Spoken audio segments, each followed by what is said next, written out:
next discussion, which is titled Beyond Treatments. That's not right. I apologize. I went a page too soon. It is age levels as a novel biomarker. And our speaker is John Mulder, the CEO of Diagnostics Technologies BV, a true pioneer in the field. He is already on stage, and I'm going to let him take the stage. Right, thank you. Good afternoon, everybody. My name is John Mulder, the CEO of Diagnostics, and today I'm going to talk about advanced glycation end products, or AGEs for short. As a novel biomarker in the field of longevity, chronic disease management, and perioperative risk. Okay, so we're going to talk about advanced glycation end products, or short AGEs. If I keep on telling the long word, we're not going to end all afternoon. But first, imagine a world without chronic diseases. Imagine a world where we live longer and die healthy. Now, you may think this is utopia. You may think it's naive. You may think it's unrealistic. But yet, at Diagnostics, we believe it should be possible to create such a world. Because over the last decades, we've made huge progress in our overall health by improving hygiene, rolling out massive vaccine programs, and improving access to food. However,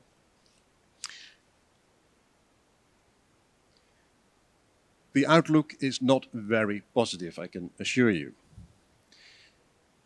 If we look at the prevalence of obesity, it has more than tripled between 75 and 22, and is expected to grow to nearly 3 billion people currently living with overweight or obesity. Cardiovascular diseases are expected to grow. Deaths from cardiovascular expected to grow to almost 36 million by the year 2050. And in 2050, we expect some almost 140 million cases of dementia. And also in 2050, 35 million new cases every year of cancers. So the outlook is not very positive, to be honest. The outlook is that we will live longer than, say, 50 years ago, but we will live in more unhealthy years. Overeating has become an even bigger problem than starvation, how cynical that may sound. So it's not a very...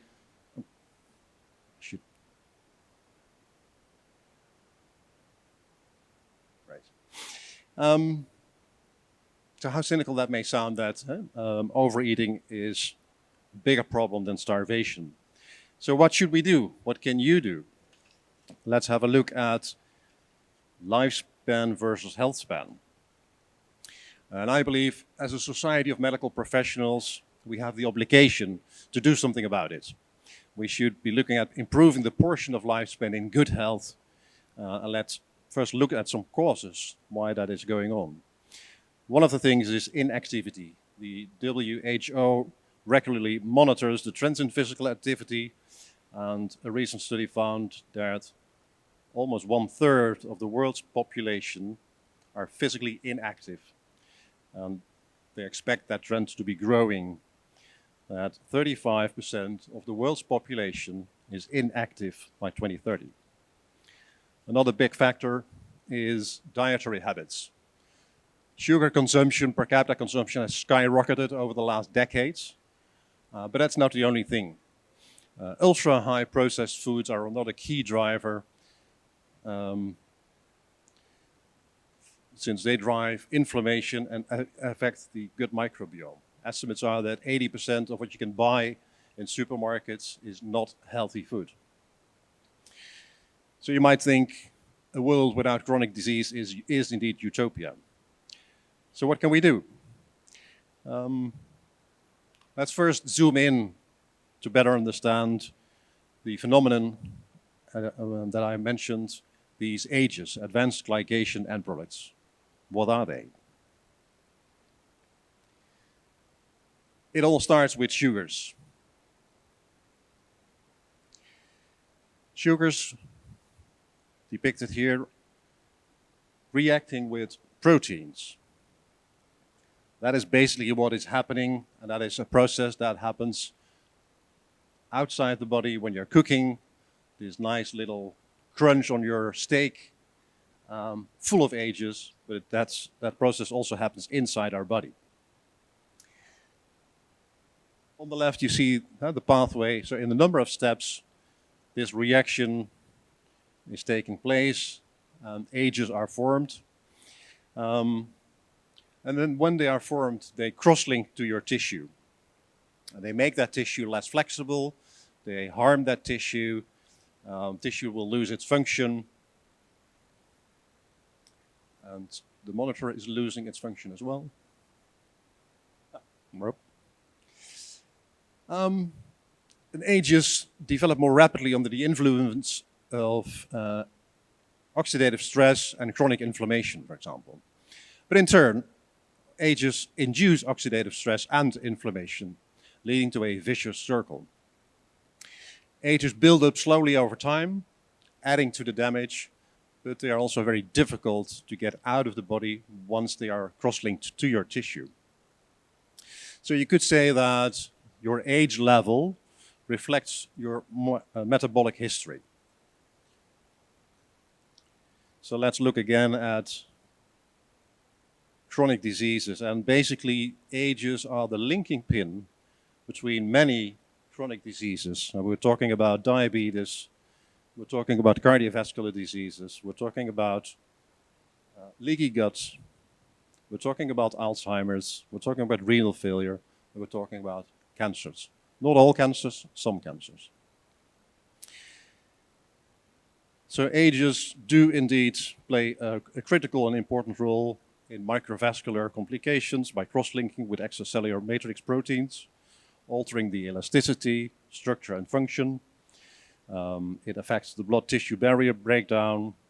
It can even affect and modify microbiota, resulting in a loss of diversity and increased possibility of intestinal leakiness. And ages even drive the progression of premalignant precursors to invasive carcinoma. And this is only part of the damage that ages can do. Have a look at PubMed. There's tons of research that support all of this. Let's now have a look at how we can measure ages.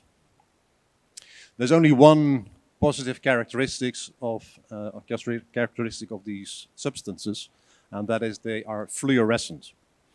And that is why we can measure them.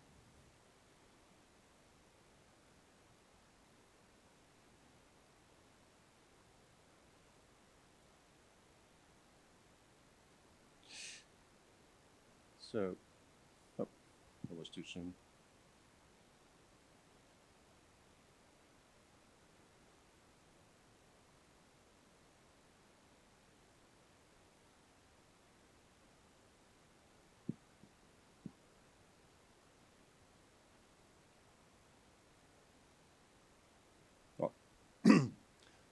Let's take it from here. On the right-hand side, the top blue box, you see basically a picture of skin, skin tissue, and the white glowing part.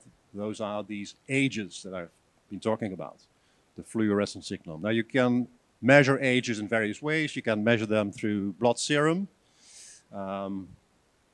take them then to your lab, but that is more expensive, more time-consuming, and less reliable. Because basically these ages do their harm once they are cross-linked to your tissue. There's another way of measuring, and that is through the use of skin autofluorescence, as we call that. Let's see what happens. All right. So how does this device works? It shines a tiny bit of light in the skin, represented on the right side by the sort of bluish signal. Once that UV light reaches the ages cross-linked in your collagen under the skin, these ages start to fluoresce. Imagine a glow-in-the-dark kind of effect.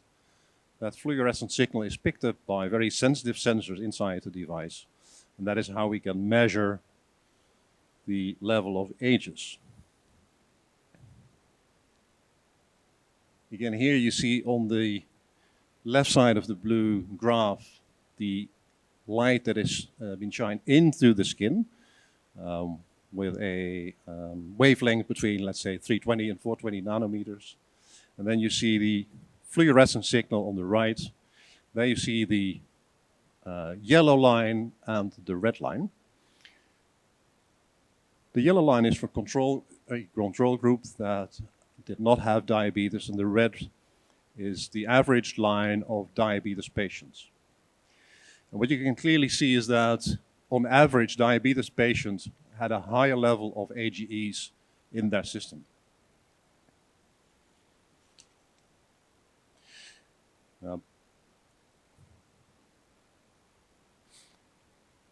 This method of measuring was invented by two doctors from Holland. And they did a lot of research and validation. First of all, they compared the lab results with the fluorescent signal. That turned out to be a very good correlation. Second thing, what they did is look at what is the average level of AGEs in healthy people by calendar age. Also, that turned out to be a good correlation in a straight line from 0 years until 80. You have to imagine that even babies already have ages in their system. There is a study done with babies that were fed breast milk versus babies that were on formula milk. And guess what? Babies, after some time, that were fed formula milk developed much higher levels of AGEs in their system. Then more research was done to assess the risk. So you can use light to measure AGEs. We now know what the relation is between healthy individuals and their age, but when does this age level become dangerous? Today we have more than 300 scientific publications which time and time again prove the relationship between age levels and various chronic diseases. And on our scale, if you have a 2.9 or higher, we now know that you are in serious risk of developing a chronic disease. So here is a picture of the device. So non-invasive, very quick. Within 12 seconds, you can measure your AGE level, and you have a direct result on the screen. So now let's have a look at how to use the age reader in clinical practice. You can use the age reader in your clinical practice by looking at your treatment plan, maybe adapt your treatment plan. But if you find a higher than average or higher than healthy level, it is also good to talk to your patient about changing lifestyle, adapting diets, do more exercise. This morning we also talked about chronic stress. And chronic stress is not only wellness, it also induces oxidative stress. And as I said, oxidative stress increases the level of AGEs in your body. So it's not only feeling well, chronic stress actually could lead to dementia, for example. So let's look at a case study. In this case, we're talking about a 44-year-old male, happens to be a pilot, 1.74 m, 94 kilos. So imagine short and round, with a BMI of 31. And 6 years ago, diagnosed with type 2 diabetes. So what this man does, he comes to his doctor every 2 months. And he was given medication. And at every visit, his blood values were checked with the standard protocols. His HbA1c was a bit higher than should be, as well as his cholesterol levels. But for a diabetes patient, nothing really serious. So there were no symptoms of any complication. However, so first of all, the clinical conclusion was, behind. So this patient is a well-controlled type 2 diabetic with no extra risk of developing complications. So have a nice day. See you back in 2 months. However, in this case, also a measurement was done with the age reader. And here you see the results. Again, you have the results in 12 seconds on your screen. As I said, the man was 44. You see that on the horizontal line. And with the red dot, his level representing a 2.9 on our scale. If you look at these three lines, no, I'm doing something wrong, sorry. The middle line is the mean for average healthy individuals, with on top and below the standard deviation. And you see that if you are in this area, nothing serious is going on, but you already have a slightly elevated risk. And if you are in this area, and that is regardless of your age, you have a serious increased risk to develop all sorts of chronic diseases. So in this case, the doctor was alerted, alarmed, and additional tests were done. They first carried out a cardio stress test, came out negative, nothing to see. They also did an IMT measurement, and that showed a 70% stenosis. Now that was something serious. So with the standard protocol, nothing was detected. By using the age measurement, the doctor said, hey, something might be going on, and indeed, they discovered arteriosclerosis. And there were never any risk factors before. So this patient went into surgery, got his medicine, and he fully recovered. Imagine if this was never discovered. Imagine what could have happened with his job as a pilot. So in this case, the age reader measurement was essential for the patient's health. In due time, he might not have survived.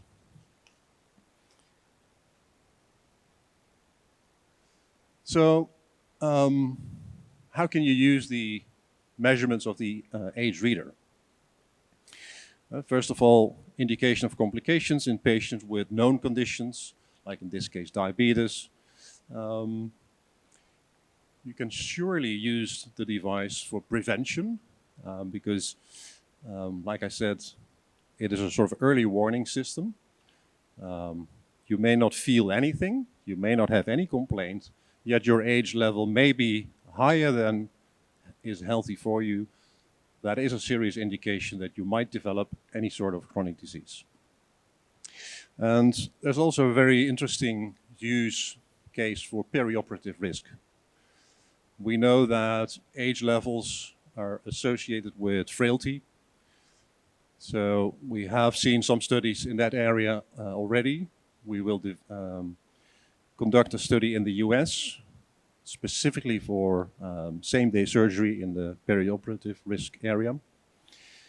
And we are quite confident that age levels will also serve as a very promising biomarker in that area. I think I'm well within my time limit, because that was already my last slide. Are there any questions from the audience?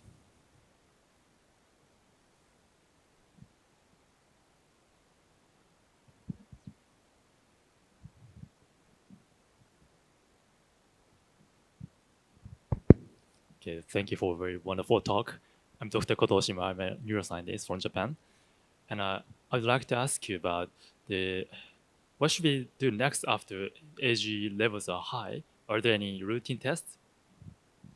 Yeah, I mean, if you don't know anything about your patient, the only thing you know about the patient that is the age level is too high, then you should run additional tests. And like I said, I mean, on the one hand, the beauty is that ages, well, beauty between brackets, of course, ages are associated with many chronic diseases. The downfall is also that they are associated with many chronic diseases. So you have to run some more tests. But if you do your interview with the patient as a trained professional, my guess is you would probably know what to do first. But yes, you have to do additional research. It is not like that a 2.4 is this and a 2.9 is that, unfortunately. But there are too many tests to do. So what are the standards for choosing the test? Well, there is no standard. What we know is that AGEs cross-link to tissue, and that can be on the inside of your arteries. So there's a lot of association with cardiovascular diseases. So my guess would be that, or my advice would be to first look into tests that you have available in the cardiovascular area. Okay, thank you.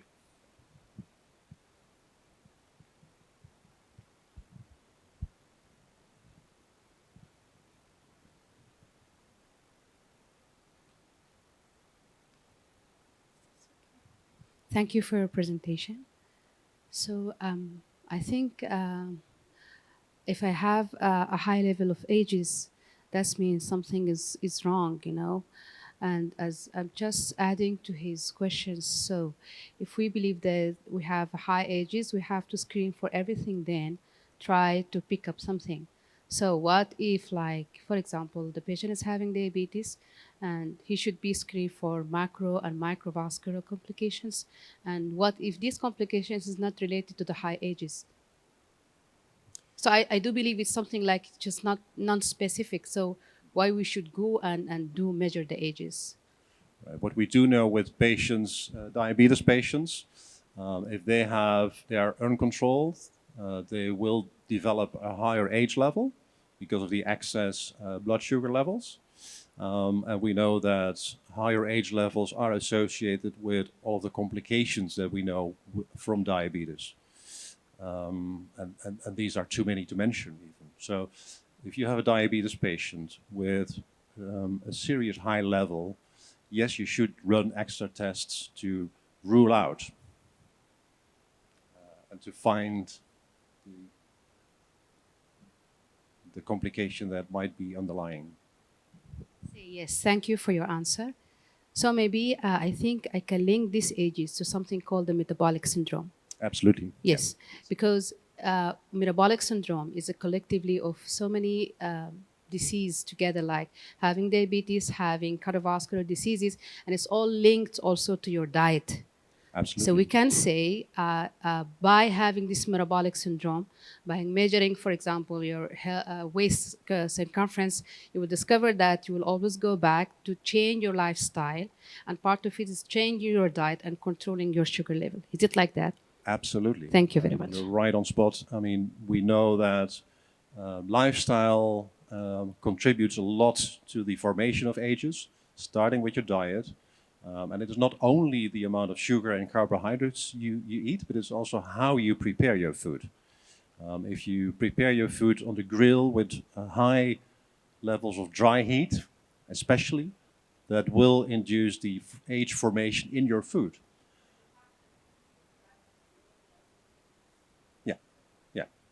It's indeed the glycemic index. It has to do with the amounts of sugar, carbohydrates, and as I said, with the way you prepare your food. Another thing is in this area is exercise. You don't have to run marathons, preferably not even. Chronic stress, like I mentioned, does induce and increase the formation of ages. Another thing is inflammation. If you have some sort of low-grade chronic inflammation, will also induce and increase your levels of AGEs. So if you find nothing else, and I've spoken to many people that had a higher level of AGEs, and they said, how's your diet? Well, it's perfect. Never sodas, never sugar. I walk the dog every day, you know. And then you come to a point that they say, yeah, but I have some sort of itchy thing in my joints. And that is a chronic low-grade inflammation.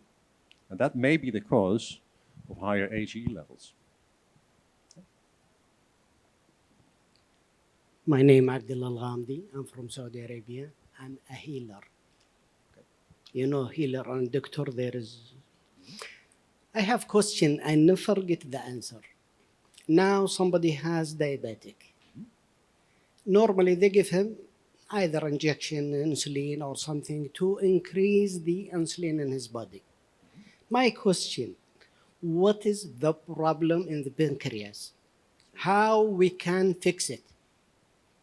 How we can fix diabetes. Yes, without just give him insulin, Yes. insulin, so he will be all his life in insulin, right? We know of cases that, let's rephrase it.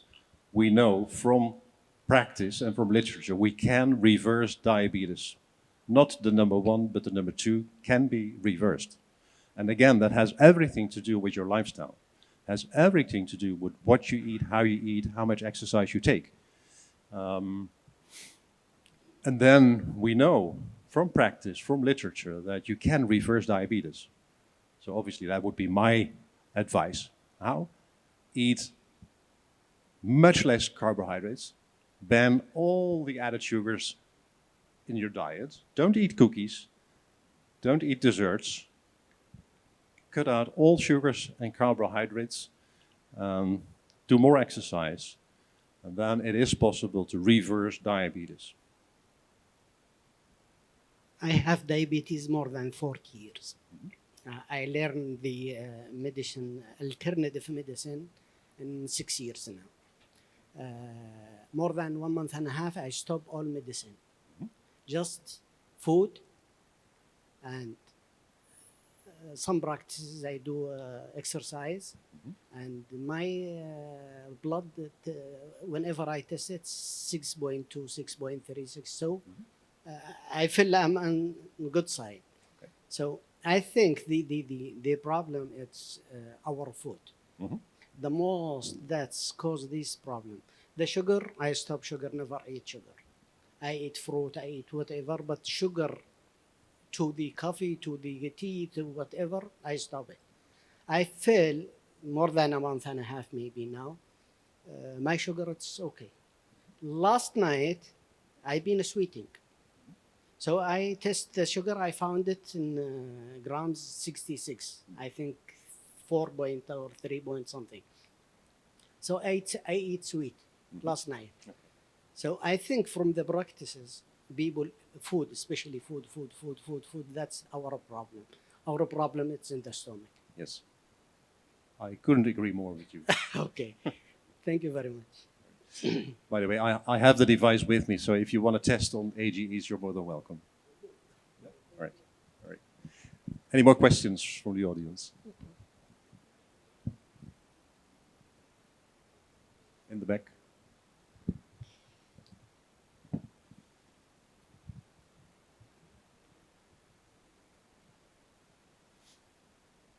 Thank you.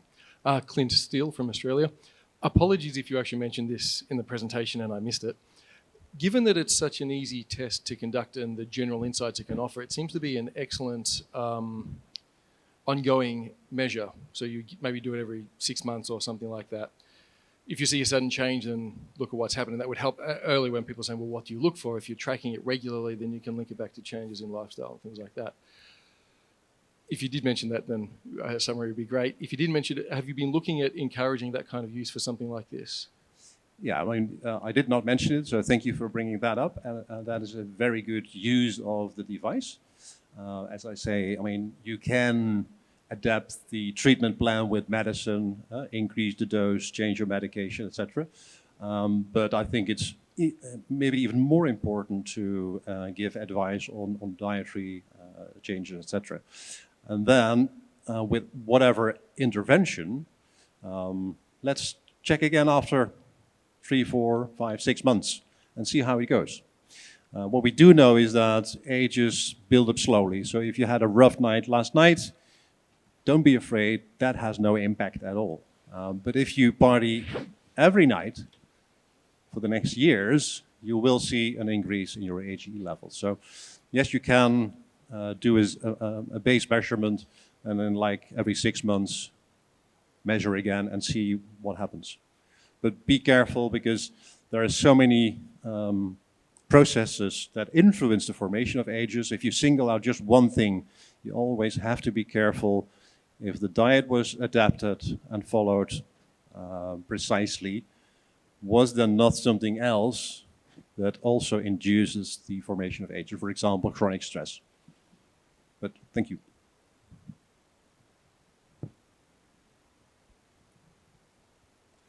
All right, I think we've done. Last one? All right, okay, sure. I'm Angelina from Ghana. Please, I want to know if the device is available. Here, Sorry, can you? I'm from Ghana. Ghana. Yeah. My name is Angelina. I want to know if the device is available here for us to get. All right, yeah. Yes, it is available. So I'll be here, I'm here all day. So if you want to have a measurement, perhaps when we're done with all the sessions, come and see me and we'll see what happens.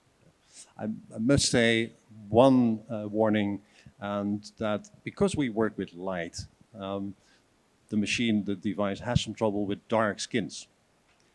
So we'll see what happens. But that's just a physical phenomenon that dark colors absorb light, and we use light to travel through the skin, and the fluorescent signal needs to travel back again. So that might be an issue, but we'll see.